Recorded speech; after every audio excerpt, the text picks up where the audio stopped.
Good morning, Fort McMurray, Wood Buffalo, and the rest of the world. You've tuned in to the Mac City Morning Show. I am your host, Elliot Pierre, and we're going to start today's episode off the same way we start every episode off, with a moment of gratitude. I know you could be doing a million other things with your time, and the fact that you spend it with us truly does mean the world to me, so thank you. On that note, Tanner, hit him with the intro.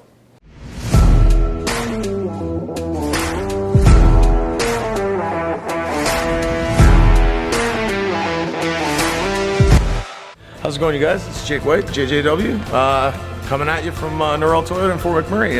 Just wanted to say hi and come on down, check the place out. Hi, my name's Richard. I'm the service manager here at Norrell Toyota. Hi there, I'm Adam. I'm here at Norrell Toyota. I'm a product advisor. Hi, I'm Cass. I'm the appointment coordinator. Happy to help you. Hey, it's Keith Simpson here. I'm the general manager of Norrell Toyota, soon to be Fort McMurray Toyota. Pretty excited for our new dealership. As you've seen, you met all my staff. These guys are all my family. We're here to take care of you. Come on down and be part of our family. And we are back. Big shout out to Norrell Toyota, our title sponsor for today's episode. We really do appreciate your ongoing support. As everybody at home knows, I do not introduce my guests because they can do a better job at that than myself. So sir, can you please tell everybody at home who you are and what you're about? I'm Danny Akouche, number 21 with the Fort McMurray Oil Barons. And I moved here back in August to play hockey. So I've enjoyed my time here so far. There we go. And where did you move from? Montreal. Montreal, okay. So is Fort McMurray your first time leaving home to play hockey elsewhere, or have you traveled around a bit? No, it's actually my third year this year. I went to St. John, New Brunswick for my first year and a half, and then to Gatineau in Quebec. Nice. Close to Ottawa. And so with all these three different locations, as far as the hockey style that you're playing, what's the difference that you find playing with the Barons from the other places? It's about this. It's the same thing. It's pretty similar, I'd say. Like the league, it's a different league. Like there's the NHL draft prospects there in the QMJHL where I played, and but it's pretty similar, I'd say. Yeah. And as far as the pace of hockey, do you find like you're able to transition like the skill base here, or do you find it's a little slower, faster here? It's a little slower for sure. You got a bit more time when you get the puck to make plays and stuff. But yeah, it's a little difference, but not that big of a difference. No. There we go. Now, as far as hockey's concerned, how old were you when you started to play hockey? I was 4 years old. Yeah. 4? Yeah. Oh crap, okay. Yeah. So do you even remember, or are you just looking at photos? No, I was just looking at photos, yeah. I don't remember anything, but my dad played hockey when he was younger, so he wanted to get me into it as young as he could have. Okay. And so playing hockey at that young age, did you have like an outdoor rink that he would take you to, inside? Like what was that experience like? Inside they had like, we had the ice, certain arenas around where I live, so my dad took me there and nice. So he taught me how to skate. Yeah. Now, is it you or do you have siblings? Two younger siblings, but they don't play sports. Any sports? No, the two younger sisters. Yeah. Oh, okay. And so, with you playing so much sports, who's taking you to? Because it's like hockey is an investment of time. So, is it your mom taking you? Is it your dad taking you? Who was putting in all that time investment? From Monday to Friday, it would usually be my mom taking me to practices because my dad was working, and then on the weekends we had games, and my dad would take me there. So they did. They both did their part with the travel. There we go. Now, at what age did you really find that, oh my gosh, this is becoming a thing for me? Like, I think I want to spend and focus my time and energy on hockey in particular. Well, ever since I was like, I'd say 8 years old, I was always on the ice, even during the summer, and I realized that's pretty much all I do, all year long. Mm-hmm. So I realized I was getting a little more serious, but I'd say maybe around like 13, 14 years old, I realized that maybe I could do this for many years to come, and I could maybe make a living out of it if I'm good enough. So, yeah, that's when I realized that it was getting more serious. Nice. And so that conversation, like, from a young, like, you're a quote-unquote child at that point. So you're having this discussion with your parents, like, hey, I want to do this, I want to invest more time, like, I want to now travel to play this. Mm-hmm. What does that dialogue sound like when you're sitting down with your mom and dad? I don't know. There wasn't really a conversation about it. You just assume you're gonna do. They just assumed I was gonna do it, and I did too. It's part of the my hockey career. Like at some point when you get to the junior level, you're gonna have to move away from home most probably. So, you know, when the time came, I went with it, and I don't regret anything. Nice. And so, in regards to your sisters, how do they feel about this whole situation? They text me a lot. You know, it's a bit weird not having their older brother there at the house, but you know, I guess they got used to it after now 3 years. But it's always weird, like going back home and seeing how much they've changed and everything that I've missed. Yeah. And how old are they? 13 and 16. Oh, so you're like, they're in high school now. Yeah, so, exactly. Okay, right on. So how often do you get to go back home to visit them? Christmas. Just the one time? Yeah, and then during the summer, I guess a couple months there. Nice. So in regards to your time off, do you specifically just go back home and spend it there, or are you somebody who likes to travel a little bit? Just go home and spend it there. Yeah, I don't travel much, honestly, except for hockey. Yeah, well, because you're traveling all of the time. That's why I was wondering. I was just like, with this schedule and all the movement, like when you have your downtime, you're a kind of guy who just wants to stay still. Exactly. And so what does downtime look like? Like back in the day, like when I used to watch all these athletes, they used to drink and smoke and just hang out. Like being an athlete was very different in the 80s and 90s. Yeah. Now I see everybody just like eating their proper meals and exercising. Like your off season looks very different from your stereotypical athlete from back in the day. So what does an off season look like for you? A lot of training, a lot of off-ice training, I'd say. I personally train like 5 times a week for most of the summer, so it gets a lot. Yeah, I try to do less ice because we're on the ice pretty much every day almost here, and so during the summer I try to take it easy with that.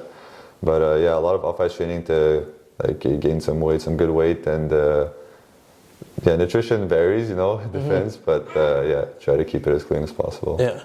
So are you allowed, and when I say allowed, huge air quotes, like when it comes to eating junk food or something that's off your normal diet, is that something that's frowned upon, or every once in a while are you allowed to go to the corner store and just like get a slush or something? Yeah, every once in a while, for sure, yeah. I probably do it more often than I'm supposed to, but we had some conversations with nutritionists, and they explained to us what we should eat before games and on a regular basis to have a good nutrition plan. Yeah. Cool. Now, when it comes to a nutritionist, I'm going to stick on this topic. Like, there's 5 of you here. When you guys sit down with a nutritionist, is that like something independent because you're all different, or are they kind of giving you guys like a team meal plan? They give us a team meal plan, but we can ask questions. You know, if we say we don't like certain foods, then they give us other options that we can use to make our meals better for us. So yeah, it's usually more team-based, team-focused. And who's preparing those meals? Our build families. Oh, okay, interesting. We're on the road. The team orders food from like a hotel or a restaurant. So then it's the team. But so you really have to, fingers crossed, like the way that your billet family prepares your food. You do, but at the same time, if you don't, you can let them know, and they'll make something else. You know, because at the end you need to be comfortable, and they need to make you feel like at home. So yeah. Wild. So what's that been like in regards to living with randoms? My first year, it was a little weird because I wasn't used to having not having my parents there. You know, making me food and everything. I'd have to open the fridge of like a stranger. You know, it was a little weird, but I got used to it pretty fast, and now my billet parents are like my actual parents. Now I feel really at home there and comfortable. So. That's great. And so when you have your billet family, like it's all, from my understanding, sometimes they can have children, sometimes they don't. So with your current billet family, like what does the family dynamic look like? They have 2 young children. It's one boy of 8 years old and a girl of 4 years old. So yeah, a lot of action at the house. Try to make as much time as I can to spend time with them, and just enjoy my time here. That's really cool. So I have to assume if they are willing to house you guys, like they must love hockey. Yeah, exactly. They come to every one of my games, and both their kids play hockey, so yeah, they obviously love the sport. That's really cool. So would you be spending like time like a normal family, like how we're hanging out here in the evenings with them, just like eating food, watching TV? Yeah. keeping it normal. For sure, I do all that with them. Sometimes play hockey in the garage with the boy, or just watch TV with both my build parents. Just spend time with them because I spend a lot of time at the rink. So I try to make as much as I can with what I have at home. I'm going to put you on a bit of a hot seat right now. You don't have to answer if you don't want to. But as far as hockey teams are concerned, do you have a hockey team? Who do you cheer for? In the NHL? Yeah. I like the Montreal Canadiens because I'm from Montreal. People are not going to like that probably. But, so I say it's the hot seat, bro. I also like the Blackhawks because Patrick Kane played there, and I really liked watching him play when I was younger. So when you're younger, watching players, like you just picked a player that you said, oh, that was a dude.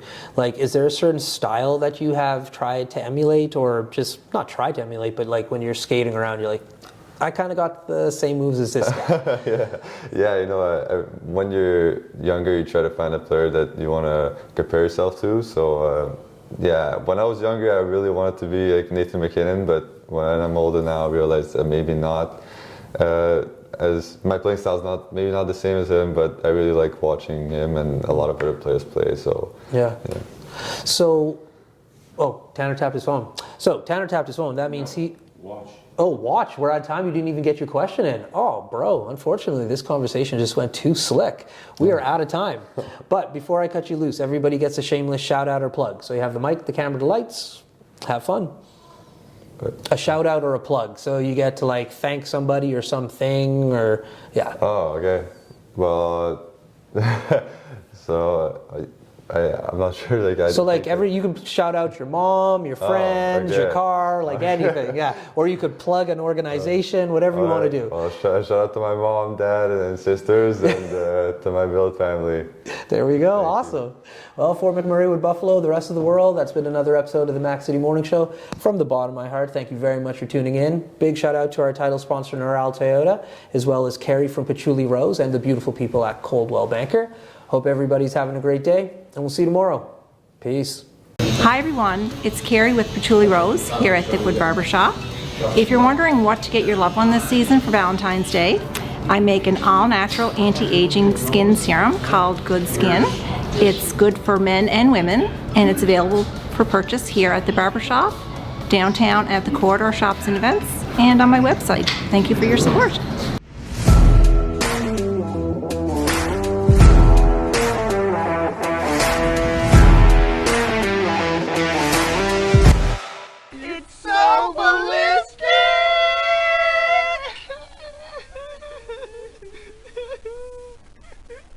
Talk about quenching your ugly thirst.